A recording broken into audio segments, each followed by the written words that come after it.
welcome back to Chasing Rainbows. It has been a really long time since I've filmed due to personal circumstances and also just everything happening in the world.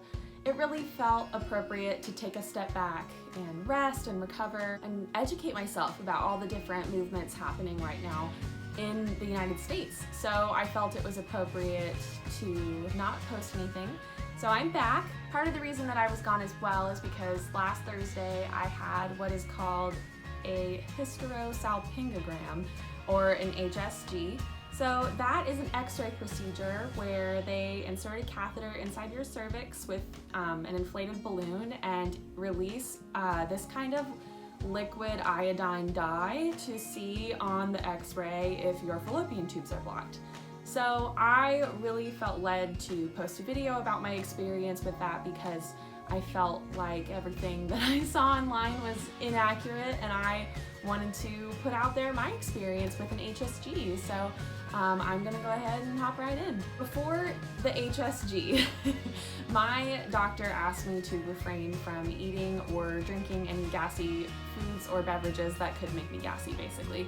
That was really the hard part as far as preparation goes, because no beans, that meant no like liquids that were carbonated, and I love my LaCroix, so I think I even forgot at one point within that 48 hours I ended up having a LaCroix anyway. But that was really the hardest part in preparation, and then I also had to go to my doctor's office an hour before my appointment in order to get blood work done. So that whole morning was weird. I don't know where the miscommunication was between the radiology lab and then the lab where they drew my blood, but basically I think the lab technician got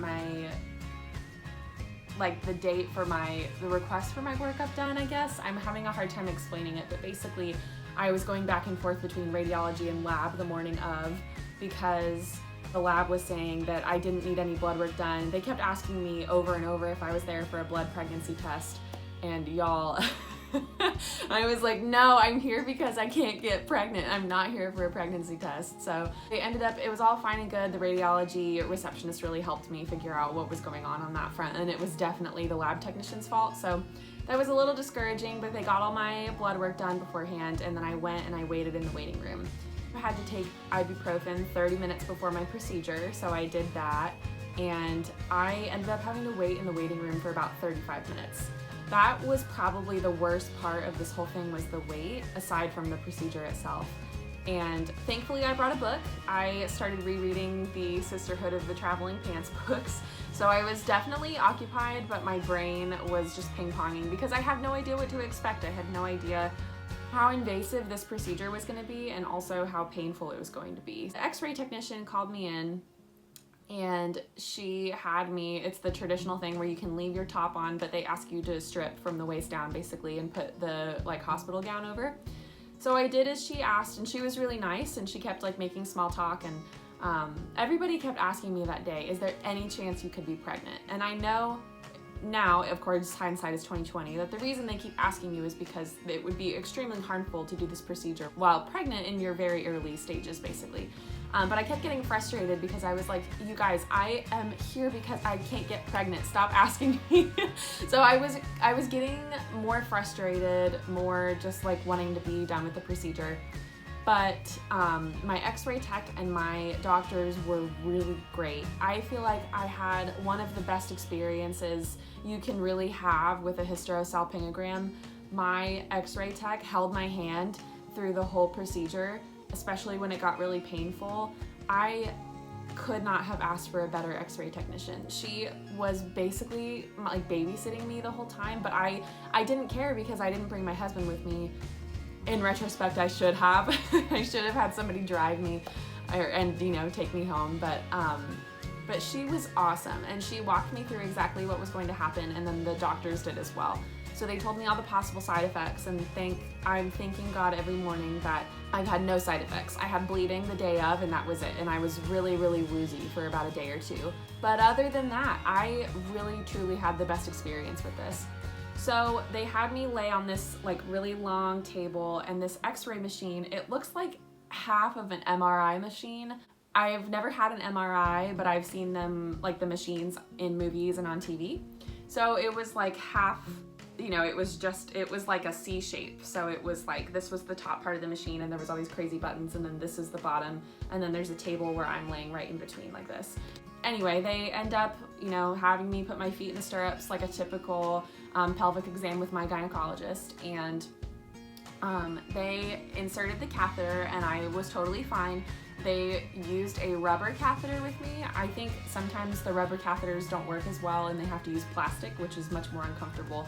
But they used a rubber one for me, so that part wasn't painful. But then they inflated the balloon, and I've never had pain like that in my life. I've never given birth. I've never had a miscarriage. I've had really bad cramp-like pains, but I've never had pain like that inside of my vagina and my uterus. It was horrible. It was really, really, really awful. I kind of wish they would have knocked me out and like I wish I would have had anesthesia or something like that. But during that point, when it got really, really painful, that's when the x-ray tech, she ran over to my side and grabbed my hand, and she was like, it's okay, we're gonna take deep breaths together. And she like almost performed a guided meditation for me of just taking deep breaths. It was uncomfortable isn't even the right word, it was very painful, and that's something that I wish Google had talked about, because everything that I saw online was talking about how it felt like intense pressure, and that was not just pressure for me, that was pain. Like, it was very, very painful. The doctor had me tilt my hips so that he could see my fallopian tubes. So I tilted on my right side so he could look at my right fallopian tube, and the doctors were like, okay, looks great, you know, there's nothing going on there, let's tilt you to the other side. Turns out my left fallopian tube was blocked. So this whole procedure, thank goodness for the HSG, because they were able to, while they were in there, use some kind of instrument or some kind of whatever to unblock my fallopian tube. So yeah, so that was really exciting, knowing that now I have a much higher chance of ovulating because my left fallopian tube is now unblocked. I cannot tell you the relief that I have had in the last week from this procedure. And my PCOS is not gone by any means. I definitely still have physical and hormonal symptoms of PCOS, but overall, just knowing that my body is gonna start ovulating is so exciting. And the doctor told me that my chances of conceiving went up like 50%, which sounds really like it sounds like an overshot. But with PCOS, your chances of natural conception are so low that 50% is a huge deal. So I'll take anything I can get, honestly. I am just thrilled that it went the way that it did.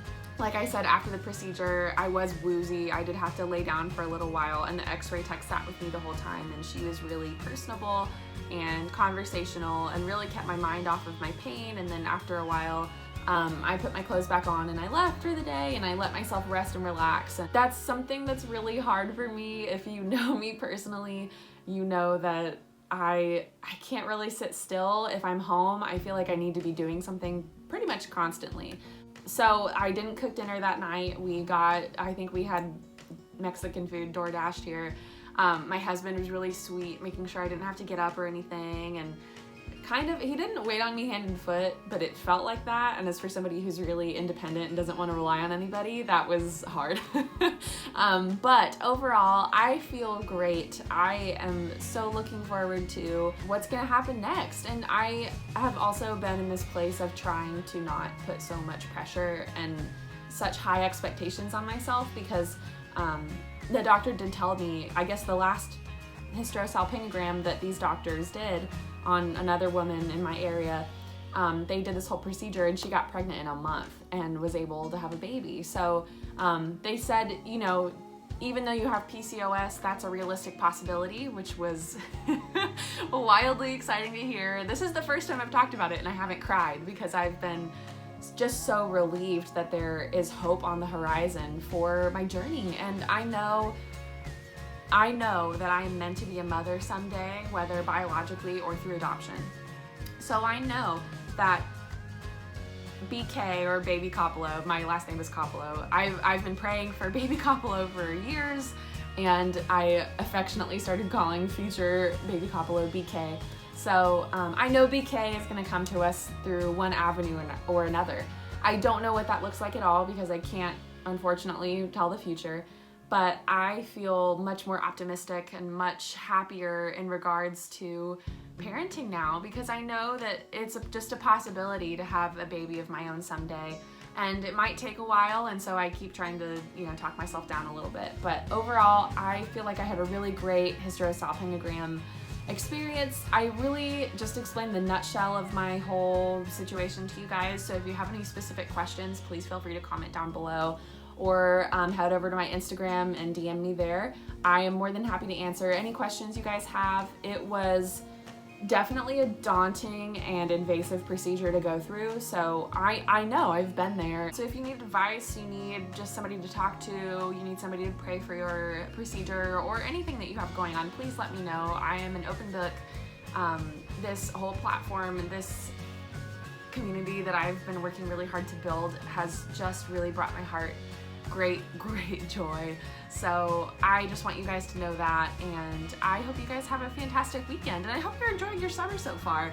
I hope you guys are really enjoying the month of June wherever you are, and I look forward to filming again. So if you have any ideas of what you'd like me to film next, I am more than happy to take those suggestions. And that is all. I hope you have a great day. Bye guys!